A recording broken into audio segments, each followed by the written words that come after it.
Hey, my mates. So glad the week went well. That when you messaged me on Monday with that different mindset, even though you had played early, and by the time you messaged me, it was only sort of 7 o'clock our time. Or no, maybe 8. But we'd spoken about your mindset. I just had that feeling that you were ready to just move up, and I'm so glad that you did. And I'm loving that the three-quarter feel of that backswing is working so well. Sounds like it's translating to the driver with a bit of confidence as well. And obviously you said you putted well. So we're great, my mate. This is great. Now we can keep, yes, we're going to definitely focus on those wedges. Find 4 or 5 shots there. Okay, that takes us under 90 where we want to be. Then we can start shaving. Okay, that's when we start shaving. Okay, we'll look at little things once we ride this wave a little bit. Okay. Anyway, right. So just while we're touching on this, especially Trump-wise, I think the issue with the wedges is exactly the same issue that you're having with the waist areas. Okay, with those 40, 50 yard shots out of waist areas, obviously elevated. Okay, those are can be very difficult shots, but obviously with your height control, posture control issues, and a slight little bit of an early release, those are related, by the way. That's going to cause the issues. Okay, so not surprising with the wedges. Okay, so a wedge is designed differently. Okay, so the shaft is a bit heavier and tighter, and the club head itself is heavier as well. So what does that mean? Basically, okay, the club doesn't load and release and kick as much. Okay, so there's not as much weight shift, there's not as much acceleration and deceleration and release. Okay, that's how wedges are designed. Okay, so then essentially they accelerate less, they swing a little bit slower. All right, but then what you do, okay, is you de-loft them to then hit them the correct distance. Okay, so instead of using your legs and hips and the hands and the shaft like we do on other clubs, that stuff happens generally as byproducts, and obviously you've always done it well. That's why I've always liked your golf swing from the very beginning. All the athletic parts of it that are really hard to teach, mate. Okay, to teach people to lag and release, to teach people to drive their legs and kick, very, very hard. Okay, so that'll be beneficial to us in our journey. Anyway, it's good to sort of understand it. And a wedge mustn't do that. Okay, basically. All right, so we're just not doing that with a wedge. So then it'll be swung essentially a little bit too slow, so it won't go as fast, so then your gap from your 9-9, or depending on what your design of your pitching wedge to gap wedge is going to be too much. So then what we do is we then just de-loft it.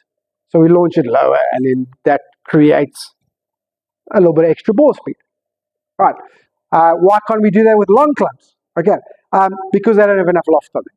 So you can do it up to, depending on your swing speed and your angle of attack, you can do that up to about 8-iron, maybe 9-iron sometimes.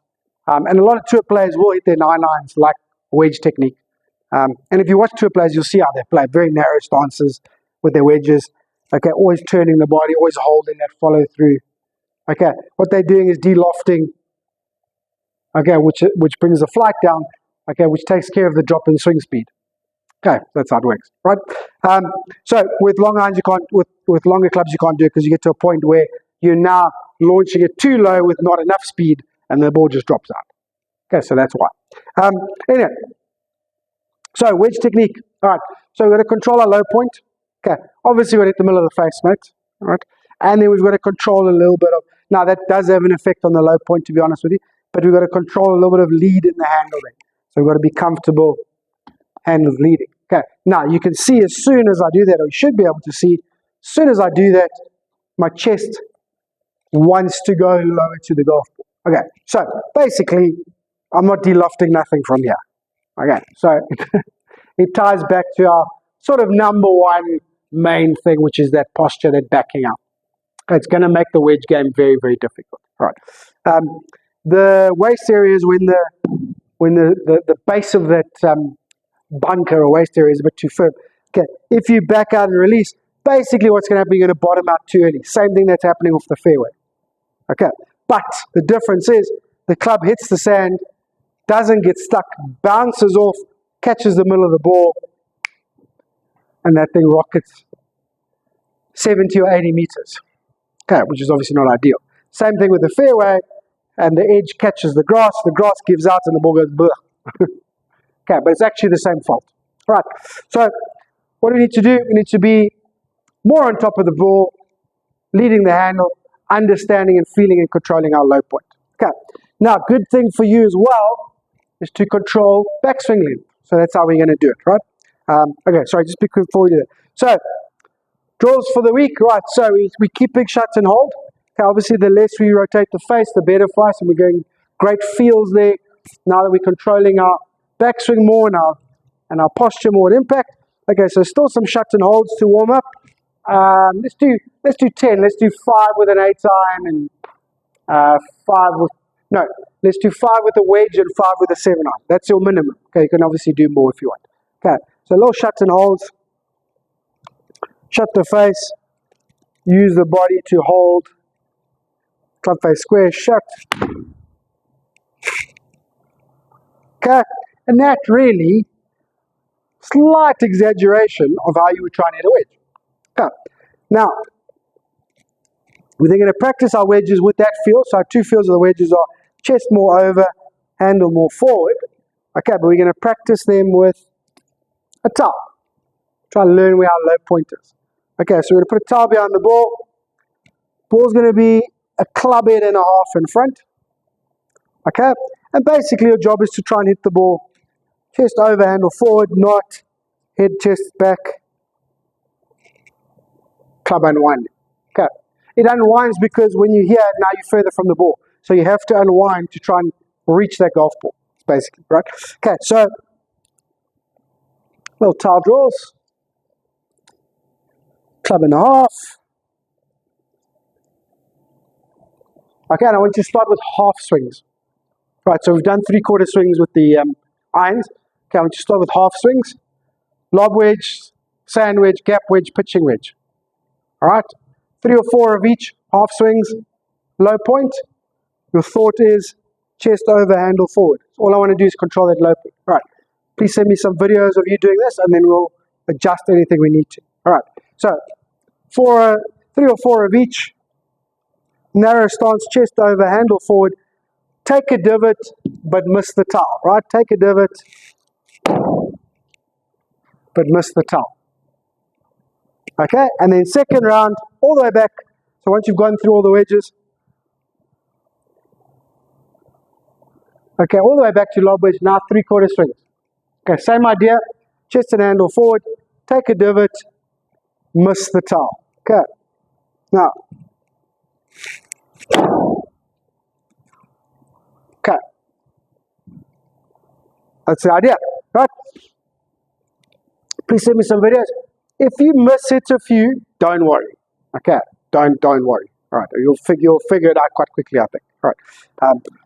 Obviously, I was exaggerating the last couple a little bit, but that's I think how it's going to feel to you. So it feels a bit punchy, whatever. That's fine. If the divots are a little bit too deep, that's fine. That's fine, as long as they're not hitting the towel. Okay. If you're missing the towel and the divots just before the ball, great. Move the ball back just a touch. Okay, because we want to get to a point where one club head is enough. Okay, but can we control our low point? Can we take a divot? Can we get that handle in front? Those are critical things for the wedge play. All right? Okay, and then swing work for this week. We don't mess around too much because obviously it's really looking good.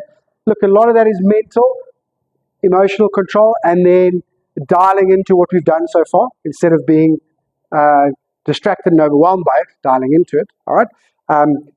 So we don't want to mess around too much with it. Okay? But we sort of keep focusing on our things at the moment. Posture, control, and impact, no backing out. And I guess a little bit of target awareness. So there'll be a combination of face and path. All right, so first round of full swings, which will, obviously be 3/4 swings. All right, we're going back to that feel there. Okay, chest and head over the ball. Hip a little open. Okay, really feel over the ball there. 3/4 swing. Really feel over the ball as you hit it. Okay. Oh, it's a goodie. And even if you have to hold that follow through a little bit, that's absolutely fine. Okay. And then second round is just a little bit of center striking. Okay. So just have something there, a little tease or something like that. Okay. But more importantly, start line. Okay, so just get something there for your start line. Figure out whether you prefer starting the ball a little bit left or a little bit right of something. I always prefer starting it just a little bit right of something. Not always. Generally, but not always. But generally, I prefer starting something just a little bit right. Okay. Make sure the club face is there. All right, and all you're trying to do is just start it just right of that. Okay. And obviously we'll chat about how your strike was, how your balance was, and how the flight was. Okay, obviously way more important with the wedges, but still stay on top of that swing work. Okay, so split it, I would say like 70-30 wedge work or even 80-20 wedge work to full swing work. Okay, thanks so much. Have fun. I'll talk to you later.